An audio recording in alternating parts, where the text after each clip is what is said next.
denomina vasos sanguíneos. Entonces aquí tenemos ya la formación de otra estructura bien importante que vamos a tener presente a nivel de todo el tórax y el abdomen. Vemos cómo la ubicación en la parte posterior de esa transformación en la que se ha convertido el somita me va a dar origen, decíamos que en el extremo dorso medial, las células musculares y ventrolateral, y en el intermedio quedaba el componente neurológico, que era el dermatoma, y aquí el componente óseo y cartilaginoso. A medida que va avanzando el proceso, aquí vemos la notocorda, identifiquemos otras estructuras, la notocorda, aquí vemos que está todo lo que es el endodermo, aquí vemos ya parte del endodermo lateral que se está comunicando con el mesodermo extraembrionario. Aquí vemos la cavidad ya propiamente intraembrionaria, porque ya se está replegando por completo, se está cerrando, ya se está envaginando el saco vitelino y se está cerrando por su parte anterior la pared anterior del tórax. ¿Listo? Bien. Vemos que ese fenómeno que está ocurriendo acá está ocurriendo también al otro lado. Y vemos cómo las células empiezan a migrar tanto posterior como anterior. ¿Listo? Y van a conformar entonces la vértebra, envolviendo en su interior el tubo neural, que es lo que va a dar origen a la médula espinal. Y mire, la notocorda queda embebida, como vimos, para conformar los discos intervertebrales a posterior. Pero no olvidar el gran papel que sufre la notocorda como un centro de diferenciación del tubo neural. Como les decía, pues si pudiésemos revisar por sistemas, ustedes se dan cuenta que la médula pues tiene unas conformaciones muy diferentes en su porción anterior y en su porción posterior, y esto precisamente es gracias a que la diferenciación de las neuronas que la están conformando queda determinada por la acción de la notocorda. La distribución topográfica a nivel de las diferentes partes de nuestro cuerpo de las raíces medulares recibe el nombre de dermatomas, y como ustedes se pueden dar cuenta, pues salvo en las extremidades tanto superiores como inferiores, en el tórax y en la parte baja del abdomen pues tienen una distribución como circular. ¿Listo? Salen de la zona posterior y se cierran en la parte anterior. Entonces nos genera como unos cortes muy bien específicos. Pero como vamos a ver, los esclerotomas de la porción cervical y de la porción lumbosacra tienen que dar origen a las estructuras de las extremidades, porque ¿de dónde van a salir ellas? ¿Listo? Entonces, como vamos a ver, pues aquí solamente estamos viendo el comportamiento a nivel paraaxial, pero esto va a tener una migración en la porción cervical y en la porción lumbosacra mucho más anterior para convertirse en las estructuras que darán origen a las extremidades. De esa manera, pues entonces, esta representación periférica de las raíces medulares nos permite de una u otra manera identificar alguna lesión que se pueda presentar en algún segmento medular con base en las alteraciones que se observen tanto en la sensibilidad como en la motricidad de alguna parte de las extremidades. Bien. Revisemos algo del mesodermo intermedio. Este era el mesodermo paraxial, que era el que nos daba origen a las estructuras de los somitas, esclerotoma, miostoma y dermatoma. Ahora miremos el mesodermo intermedio, que como ya habíamos visto es el que comunica el mesodermo paraxial con el mesodermo lateral. ¿Qué estructuras o qué cambios se empiezan a observar ahí? El mesodermo intermedio va a dar origen a las estructuras urogenitales. ¿Ves? Ese es un elemento, miren, se puede apuntar. Es un elemento fundamental, las estructuras urogenitales. En la región cervical, aunque ojo, cuando nosotros estamos hablando aquí de región cervical, esto no va a corresponder estrictamente a la estructura, región cervical, pero sí más o menos la región cervical estaría hacia el cuarto o quinto somita, ya lo habíamos visto. En estas regiones,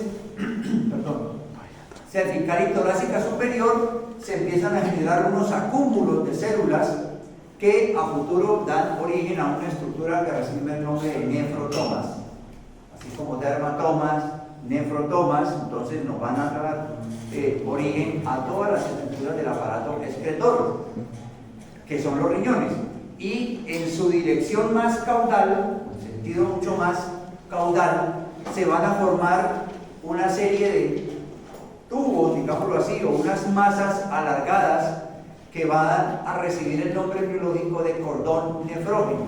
Ese cordón nefrógeno es lo que a posterior va a traer como consecuencia la formación de uréteres, vejiga y uretra. De ese mesodermo de la capa parietal, recordemos que nosotros tenemos una capa parietal y una capa visceral, esto que ya lo habíamos visto. Entonces, el mesodermo de la capa parietal se une al ectodermo que va a tener por encima, ¿listo? Y es lo que les mencionaba, crea los pliegues de la pared lateral del cuerpo. Cuando les expliqué que se estaba introduciendo el saco vitelino para desaparecer, entonces el saco vitelino por la parte anterior del abdomen empezaba a ser imaginado. Veíamos que este mesodermo de la capa lateral empezaba a envolverlo para al final cerrar la parte anterior del cuerpo y terminar solamente circundado por la cavidad amniótica y desaparecía el saco vitelino. Entonces aquí vemos que esta capa parietal de ese mesodermo empieza a formar la zona lateral y obviamente se termina cerrando anteriormente. De igual manera, esta capa parietal del mesodermo va a formar dermis de la piel, de la pared del cuerpo, las extremidades, huesos, tejido conectivo, así como esternón, y cerrar toda la pared anterior o la pared ventral del cuerpo. Las extremidades, junto con las estructuras propias que cierran el tórax, si ustedes se dan cuenta, el tórax es el único que está circundado por unas estructuras óseas, cosa que no ocurre en el abdomen.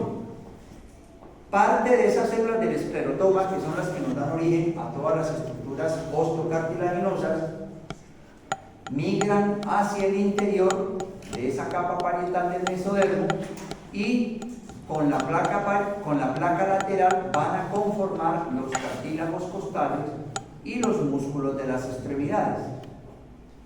Esa migración es lo que trae que ese esclerotoma arrastre músculo o componente muscular, arrastre componente óseo y arrastre componente nervioso. Entonces aquí vemos esta lámina cómo nos muestra el cierre de las cavidades, cómo desaparece el saco vitelino. ¿Sí lo ven? Aquí tenemos, ubiquémonos, esta es la cavidad amniótica, pero esa cavidad amniótica empieza a adentrarse o a irse hacia adelante a medida que el saco vitelino empieza a introducirse y a convertirse en el intestino. Miren cómo queda acá. Entonces, este mesodermo, al cerrarse aquí, me va a generar esta cavidad aquí adentro, que es esta, y me termina de cerrar otra cavidad aquí afuera. La cavidad que me genera aquí adentro es la cavidad intraembrionaria, es decir, la cavidad abdominal y la cavidad torácica. Y el cierre de esta parte anterior me va a conformar definitivamente la conformación de la cavidad amniótica. Entonces miren cómo ya quedó envuelto, o el embrión queda envuelto solamente por la cavidad amniótica. El saco vitelino queda embebido o introducido en otra cavidad interna que ahora recibe el nombre de cavidad embrional. ¿Listo? Y aquí vemos pues la participación de ese mesodermo de la placa lateral que me va a conformar las partes laterales y el cierre en la parte anterior del tórax y el abdomen. El endodermo, como les decía, va a conformar el tubo intestinal. Miren, ahí lo interesante o lo bonito acá es que el amarillito nos va a dar origen o nos va a orientar de dónde está proveniendo esta parte. Entonces todo el saco vitelino termina convirtiéndose en el tubo digestivo.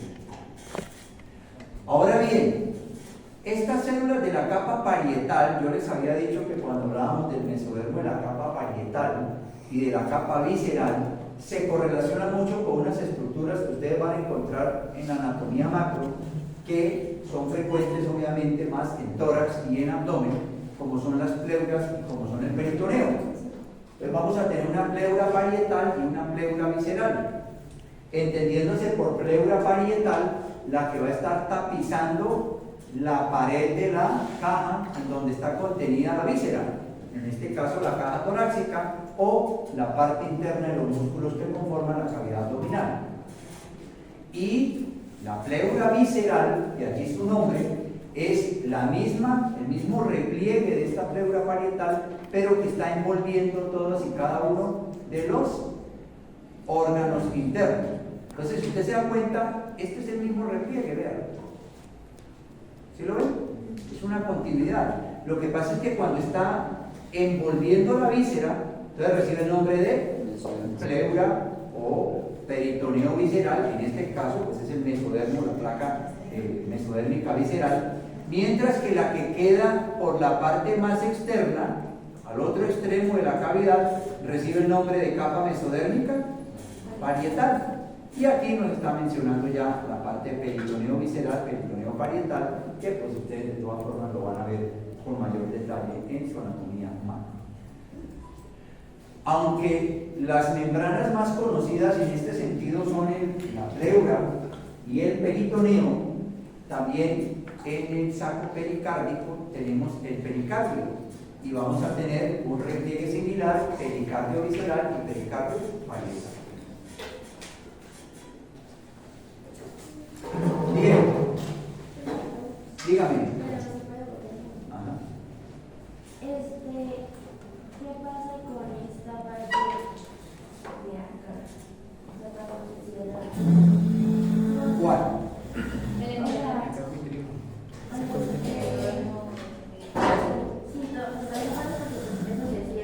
Pero es que esto se mete, se repliega y esta bolsa termina de conformar solamente esto. Se constriñe para formar solamente esto.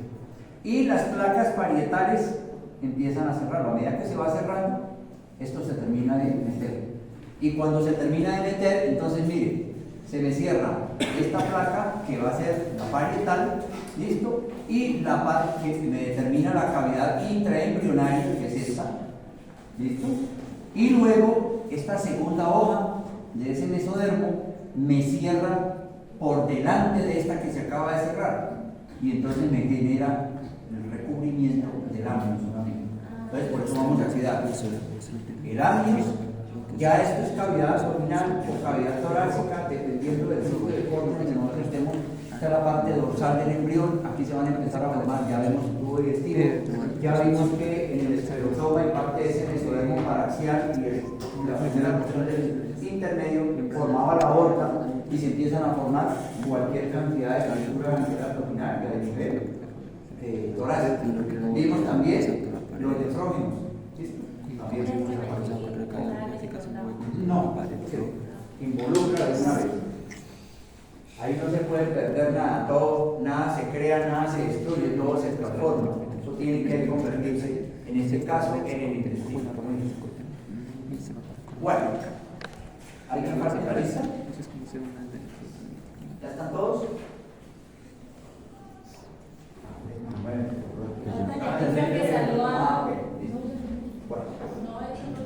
Vamos a mirar algunos elementos de la formación de la sangre en los vasos sanguíneos.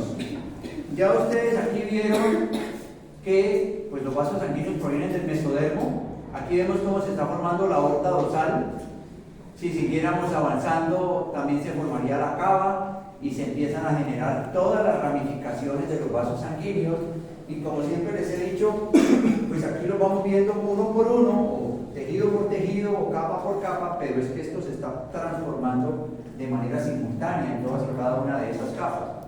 Señor, ¿cómo? También son del mesodermo, pero simplemente que la cantidad de músculo es menor. Casi siempre, si usted se da cuenta, la formación del sistema vascular, aquí vamos a empezar a hablar de él, van paralelos a la formación del sistema nervioso. Va van paralelos. ¿Listo? La única diferencia pues será su componente muscular y elástico, que es mucho menor con respecto a los de la arteria. Algunos conceptos aquí como para que nos quede claro es los vasos sanguíneos y la sangre, que también provienen del mesodermo, ya lo vimos. Las paredes del vaso se van a producir por un método o por un mecanismo que recibe el nombre de vasculogénesis. ¿Listo? Y las células, el contenido de ese vaso, pues va a recibir el nombre de angiogénesis. ¿Listo?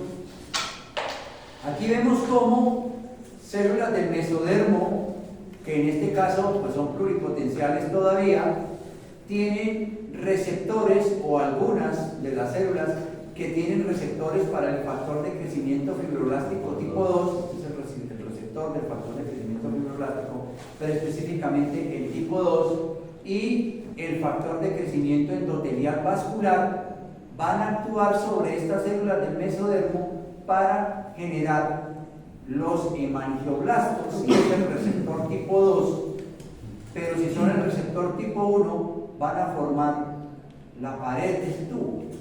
Entonces, por eso, ese mesodermo se transforma simultáneamente en las células que están contenidas dentro del vaso sanguíneo, como en las paredes o el endotelio que va a conformar las paredes de esos vasos sanguíneos. Es decir, la formación de hemangioblastos, todas las células hemáticas a partir de allí, y la formación de la pared propiamente dicha. ¿Listo? Y la ramificación, pues obviamente, a medida que va empezando a diferenciarse cada una de estas estructuras, y esto está ocurriendo a todo lo largo del mesodermo, por eso tenemos pues, vasos sanguíneos a todo lo largo de las diferentes partes de la piel y de los músculos, van conformando los diferentes vasos sanguíneos que van a dar el aporte nutricio, incorporando dentro de ellos a las células hemáticas. Las células troncales hematopoyéticas definitivas, como provienen del mesodermo, van a circundar la aorta en un sitio muy cercano a donde está el riñón o el cordón mesonéfrico. ¿Listo? Y ahí es donde se va a empezar a generar, o en esa zona va a empezar a generarse esta región que recibe el nombre de región aorto-gónado-mesonéfrica, que está ubicada por debajo de la estructura muscular que es el diafragma, y va a empezar a dar origen a todas las estructuras vasculares que generan la irrigación a este tipo de estructuras. El principal generador de las células hemáticas hasta el 7º mes de vida embrionaria es el hígado. ¿Listo? Ya después del 7º mes y hasta después del nacimiento, obviamente, es la médula ósea la que empieza a asumir ese proceso de hematopoiesis. Algunos que, digámoslo así, correlaciones clínicas que podemos encontrar de la formación inadecuada de los vasos, pues son los hemangiomas. ¿Listo? Que son una serie de tumores, ¿listo? O de acúmulos en donde hay una inadecuada diferenciación de los vasos sanguíneos. Ustedes dan cuenta, pues los vasos sanguíneos están dentro de los músculos y tienen que seguir como esa distribución casi que paralela junto con venas y con las fibras estriadas de los músculos, pero pues por razones que todavía son desconocidas, ese proceso de diferenciación no se lleva a cabo de la mejor manera y se producen tumores de vasos sanguíneos que pues, pueden ser pequeños o bastante localizados, o de pronto generar tumoraciones que involucran, por ejemplo en este caso sería solamente la parte epidérmica, pero como ustedes se pueden dar cuenta aquí ya casi que compromete las 3 capas germinativas. Entonces hay una invasión de tejido vascular completamente errático, completamente bizarro, que no va a permitir una adecuada vascularización de estas estructuras. Esto, pues obviamente, la resección de estos son retos para los cirujanos vasculares, porque estos tejidos sumamente vascularizado. Corta eso y la gran cantidad de sangre que hay ahí, pues dependiendo de lo que esté comprometido, puede generar un daño mayor. Aquí pues tocaría revisar cómo está el piso de la boca, cómo están los músculos, si hay también alteración en ese proceso, porque todo esto es mesodérmico. Entonces hay formación de mandíbula o está interrumpida la mandíbula, todos los dientes de la mandíbula están o no están, los tejidos cartilaginosos de la tráquea están o no están. Es decir, hay una gran cantidad de estructuras aquí que, como son de origen mesodérmico, muchas de ellas no se lograron diferenciar y dentro de ellos pues están los vasos sanguíneos. Entonces hay que tener mucho cuidado y esto es problema obviamente embriológico. Bien.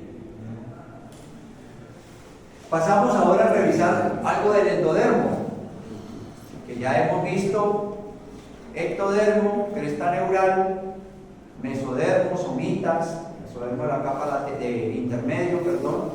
Y ahora vamos a ver el endodermo. ¿Qué estructuras? Ya ustedes las vieron. El tubo digestivo va a ser la principal estructura que va a derivar del endodermo. ¿Listo? Asimismo, el epitelio que recubre el aparato respiratorio también deriva del endodermo.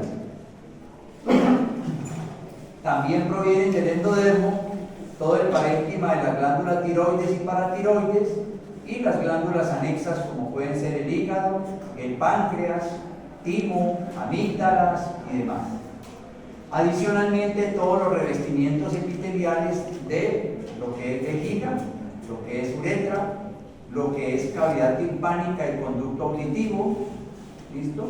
Y no olvidemos, como ya habíamos visto en la lámina, que el crecimiento cefalocaudal que se va generando por el cierre de estos pliegues es lo que hace que el saco vitelino se incorpore como endodermo para formar el tubo intestino. Como ese endodermo, cuando se incorpora, utiliza o se incorpora a todo lo largo, se va a dividir en tres regiones: un intestino anterior, un intestino medio y un intestino posterior. Yo no sé si ustedes se acuerdan de la placa orofaringea. ¿Y la otra placa cómo se llamaba? La cloacal. ¿Listo? Entonces, cuando este intestino se incorpora, básicamente tenemos dos orificios que de una u otra manera nos ponen en contacto con el exterior a través de ese intestino. Y las perforaciones de estas dos placas es lo que me va a dar ahorita, más adelante vemos, el estomodeo, que es todas las estructuras que van a conformar la boca, y el proctodeo, que son las estructuras que van a conformar el recto propiamente dicho. Y cuando se perforan, entonces ya queda una comunicación completamente con el medio externo a través de ese intestino. Obviamente el intestino anterior es el que queda hacia la parte del tórax y el proctodeo o la placa orofaringea. El intestino medio, que sería más o menos lo que corresponde al intestino delgado, la primera porción del colon, y el intestino posterior ya la parte casi que del colon transverso, descendente, sigmoides y recto. Bueno, el intestino medio va a quedar, digámoslo así, suspendido o va a quedar comunicado con el saco vitelino a través de un pedículo que se llama conducto del saco vitelino. Recordemos que es por donde primero ingresó. ¿Listo? Y al imaginarlo, queda ahí como medio suspendido o medio agarrado de ese conducto que recibe el nombre de conducto del saco vitelino. El extremo cefálico, ya lo habíamos visto, recibe el nombre de intestino anterior y es el que está limitado temporalmente por la membrana orofaringea. Mientras que si miramos el intestino posterior, queda también, que es en la parte más caudal, queda incomunicado, digámoslo así, por la membrana cloacal. En el extremo anterior, la membrana orofaríngea separa al estomodeo, de ahí que la estomología o la estomatitis son todas las alteraciones o inflamaciones que se producen en la cavidad bucal. El estomodeo es lo que da origen a la cavidad bucal primitiva, ¿listo? Y se va a unir con la parte anterior del intestino para generar esa comunicación que ya habíamos mencionado. Esta membrana orofaríngea tiene que perforarse, tiene que romperse para permitir la comunicación entre la cavidad bucal y el intestino primitivo. Y lo mismo ocurre, como ya hemos visto, en el intestino posterior, pero allí recibe el nombre de proctodeo, que es la que se va a encargar de separar el intestino posterior de la membrana cloacal. Igual esta membrana se va a romper más o menos hacia la séptima semana y va a generar el área. Dígame.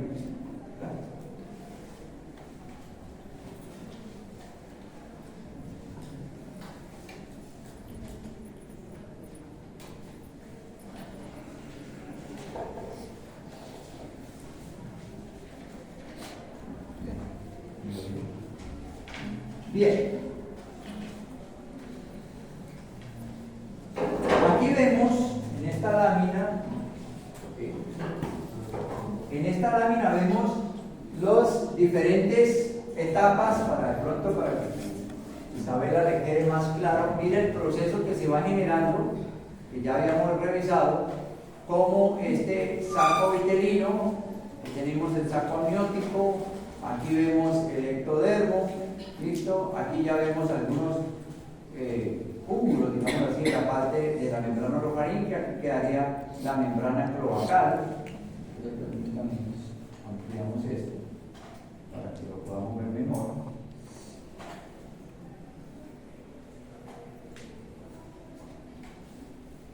¿Listo?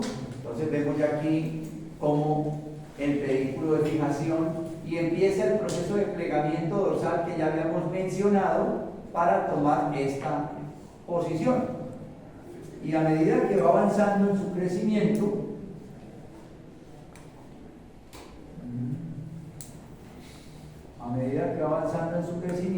entonces vemos aquí como el plegamiento anterior, tanto del extremo cefálico como del extremo caudal, empieza a invaginar el intestino.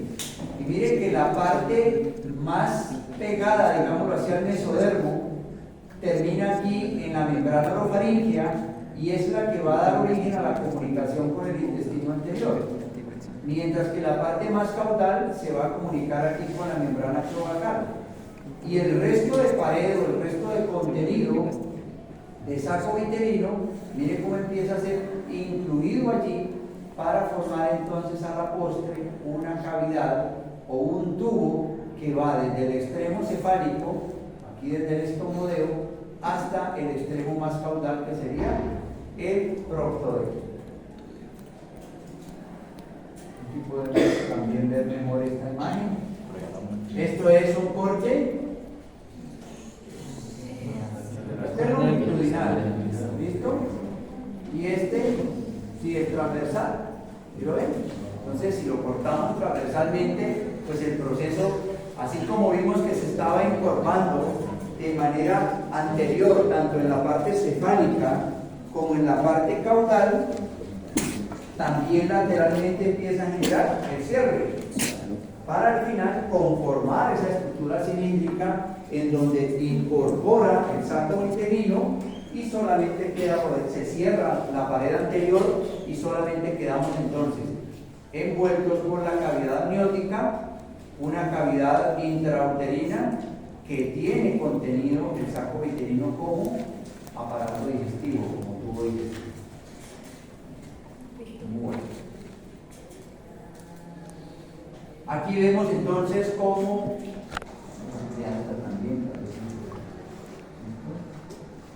vemos cómo entonces ese saco vitelino, que en últimas o ese endodermo, al quedar completamente incrustado dentro de la cavidad intraembrionaria, se va a comunicar en la parte anterior con el estomodeo, va a romper la membrana faríngea o la membrana orofaríngea y va a generar la comunicación con la primera porción que recibe el nombre de intestino anterior, que llega usualmente hasta la cámara gástrica.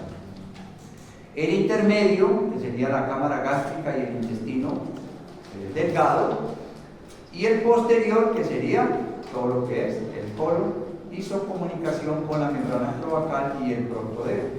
Y vemos que sigue de todas maneras algunos vestigios o algunos ligamentos que veíamos que, como el endodermo quedó involucrado dentro de la cavidad intraembrionaria, quedaba unido al pedículo de fijación por esta estructura que recibe el nombre de conducto uterino. ¿Listo? Porque es de allí embriológicamente donde procede. Pero ya queda completamente incorporado a la cavidad abdominal y torácica. Aquí vemos que, como les mencionaba, se están presentando también la aparición de ciertas glándulas anexas, como es el hígado, la vesícula biliar, ¿listo? Páncreas, y aquí ya vemos incluso todas las bolsas faríngeas que me van a abrir a todas las estructuras propias de la parte baja de la cara. Bueno, en la quinta semana ya empiezan a aparecer las yemas de las extremidades. Ya en la región cervical y en la región lumbosacra, ese esclerotoma empieza, digámoslo así, a traspasar una barrera que recibe el nombre de la membrana de la barrera del somita. Y entonces, en vez de cerrarse como ocurre con el resto de somitas, en esas estructuras sigue alargándose para conformar las extremidades superiores y las extremidades inferiores. Las yemas de las extremidades inferiores aparecen después. Primero aparecen las de las extremidades superiores y están justo, las de las inferiores, justo por debajo del punto donde se está empleando el cordón umbilical. ¿Listo? A medida que van creciendo a manera más distal o en el punto más distal, se empieza a generar una dilatación o una especie de agrandamiento con la aparición de algunos surcos en medio de ellos que a la postre van a dar origen a los dedos de la mano. Aquí podemos ver entonces un embrión en donde ya vemos ese pedículo de fijación, ya no es saco vitelino, ya todo esto sería saco amniótico. Vemos que ya está cerrada la pared anterior de ese, aquí sería el tórax, aquí sería el abdomen. Vemos que la única comunicación es por el pedículo de fijación. Vemos la aparición de las yemas de las extremidades superiores, de las extremidades inferiores. Aquí vemos las estructuras de los arcos faríngeos. Aquí vemos la placoda del cristalino, por aquí estaría la de la placoda óptica. Y a medida que van avanzando estas estructuras, como ustedes se pueden ver o se van dando cuenta, existe una dilatación más distal, que es lo que va a dar origen a la mano. Y dentro de esas dilataciones o ampliaciones que vemos a nivel distal que dan origen a la mano, vemos que hay unas radiaciones, que es lo que va a dar origen a la sedimentación que finalmente va a dar los dedos, tanto de las manos como de los pies. ¿Qué defectos podemos encontrar nosotros cuando no se cierra adecuadamente la pared ventral del cuerpo? Pues tenemos las famosas ectopias.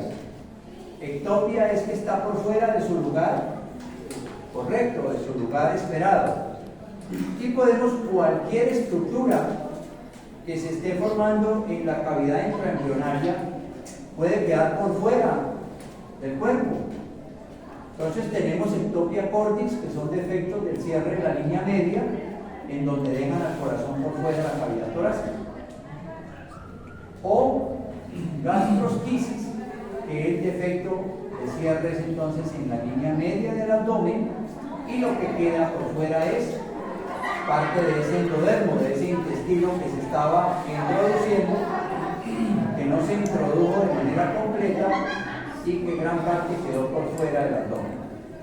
O si estamos hablando a nivel pélvico, pues también podemos hablar de que queden estructuras como la vejiga o parte del intestino del proctodeo que queden por fuera. O los faloceles, que son pequeñas hernias umbilicales en donde ya el defecto es única y exclusivamente en el pedículo de fijación. La pared anterior se ha cerrado correctamente, pero el pedículo de fijación tiene un orificio todavía bastante grande para que pasen por ahí asas intestinales. Ahí tenemos este recto via cordis, aquí tenemos el corazón por fuera, una gastrosquisis, que es defecto en el cierre en la pared anterior, con la exposición de asas intestinales. Aquí tenemos una estrofia vesical. Ustedes se dan cuenta, pues dependiendo de lo que quede por fuera, pues el pronóstico va a ser mucho mejor. Por ejemplo, esta estrofia vesical, pues ya permite una reconstrucción quirúrgica que, pues, aunque va a quedar con cierta limitación, pues de alguna manera se puede permitir un poco más la expectativa de vida. Aquí tenemos el onfaloceles, que es, si ustedes se dan cuenta, pues la pared abdominal está más o menos adecuada, pero es en su punto de inserción con el pedículo de fijación y el cordón umbilical, en donde no se cierra adecuadamente, se produce una hernia y quedan asas intestinales contenidas dentro de ese cordón umbilical. Dependiendo, pues, de la magnitud de esta, pues viene la viabilidad de esa criatura. Bien. Algunos conceptos con respecto al diafragma y la cavidad torácica. Pues hasta el momento hemos visto que la cavidad intraembrionaria es una sola. No hay separación y por fuera, pues si la vemos, es una sola. La única separación que observamos o que existe es la que se encuentra generada por el diafragma. Entonces, el diafragma proviene de una estructura embrionaria que recibe el nombre de tabique transverso. El tabique transverso es la estructura que es de origen mesodérmico, por supuesto, que va a ocupar un espacio entre la cavidad torácica y el pedículo del saco vitelino. El pedículo del saco vitelino, pues ya ubíquenlo en el ombligo. Entonces, entre ese punto intermedio va a ubicarse ese tabique transverso. Y el proceso de formación de este tabique transverso, pues va a ser un poco, digámoslo así, un poco dispar, un poco como complejo. No es tan que se forme un músculo así de buenas a primera, sino que empieza primero formando un tabique, pero que no separa completamente las dos cavidades. Inicialmente, la formación del diafragma no la separa por completo. Él deja unos orificios hacia los lados laterales que reciben el nombre de conductos pericardio-peritoneales, porque comunican el pericardio pues, con el peritoneo. Obviamente, estos conductos pericardio-peritoneales, a medida que van creciendo los pulmones o las yemas pulmonares, tienen que cerrarse y separarse para de ahí definitivamente generar una cavidad completamente independiente para el tórax y otra para el abdomen. A medida que los pulmones van creciendo y se van expandiendo, ese mesodermo de la capa de la pared corporal va a producir el cierre definitivo de la cavidad del tórax y la formación de las membranas pleuropericárdicas, que son extensiones de los pliegues pleuropericárdicos y que van a albergar también ahí mismo venas cardinales comunes, que son la aorta y la cava, y los nervios frénicos. Aquí la lámina, pues, más o menos nos da una idea, no es que sea tampoco tan clara, pero aquí tenemos ese embrión en una posición todavía tiene abierto el neuroporo anterior. Aquí vemos la cavidad pericárdica y, como decíamos, el tabique transverso empieza a formarse entre la cavidad pericárdica y la inserción del pedículo de fijación. Es decir, aquí ya puedo ir identificando el tórax y lo que queda de aquí para abajo es el abdomen. Miren que cuando empieza a formarse, este es un corte longitudinal, listo, lateral, vemos cómo este sería la cavidad pericárdica primitiva, o lo que va a ser el tórax. aquí tendríamos el abdomen, y aquí vemos este tabique transverso, pero que como les decía, aquí deja lateralmente unos orificios, lateralmente al tubo digestivo, genera unos orificios que son los conductos pericárdico-peritoneales. ¿Listo? Estos conductos, como les mencionaba, a medida que las yemas pulmonares empiezan también a crecer y a invadir por completo la caja torácica y a envolver a la estructura cardíaca, cierran estos conductos pericárdico-peritoneales. Entonces aquí vemos cómo de posterior a anterior vemos cómo las yemas pulmonares empiezan a invadir por completo toda la cavidad y empiezan a envolver el corazón. En este caso, aquí vemos esto que es tubo neural. Aquí que vemos, esto es una vértebra, la parte del núcleo pulposo. Aquí vemos los primordios de las costillas, ¿listo? Y ya vemos cómo se va conformando. Aquí vemos la cava, aquí vemos el intestino. Aquí veríamos la aorta, aquí veremos la cavidad cardíaca y los pulmones envolviendo desde posterior hacia anterior para generar la cavidad pericárdica. Y en ese proceso de cierre de esa cavidad pericárdica, entonces también se tienen que cerrar estos conductos pericárdico-peritoneales que, como hemos visto, estaban todavía abiertos. Aquí está el proceso de cierre, digámoslo así. Entonces, ¿cómo se va desarrollando en definitiva el diafragma? Aquí vemos en esta lámina el tabique transverso, tenemos los conductos pericárdico-peritoneales y el pliegue pleuroperitoneal. Estos conductos deben cerrarse completamente, como ustedes se pueden dar cuenta aquí, para al final generar el tendón central del diafragma, ¿listo? Y la membrana pleuroperitoneal, que generaría la parte más posterior de ese diafragma. Por eso ese músculo viene, es más caído hacia la parte posterior que hacia la parte anterior.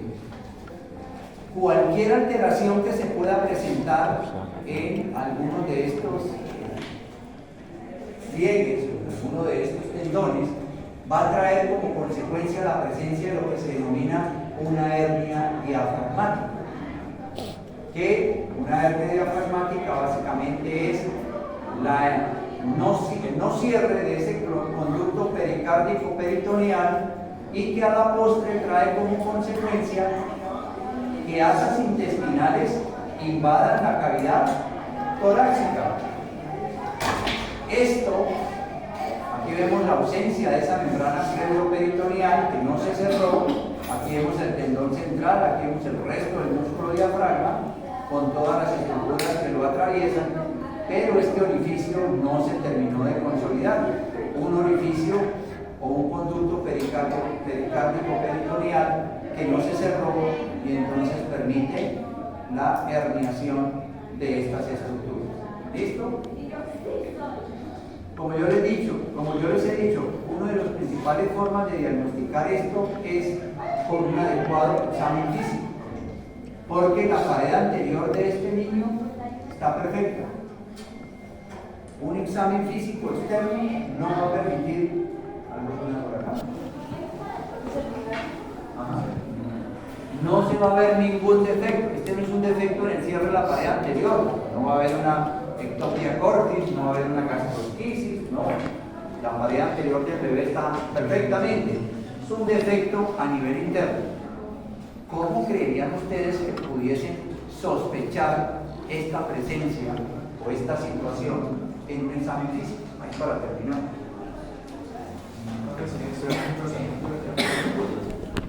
Abraham, te amo, Abraham. ¿Qué faltaría a ustedes?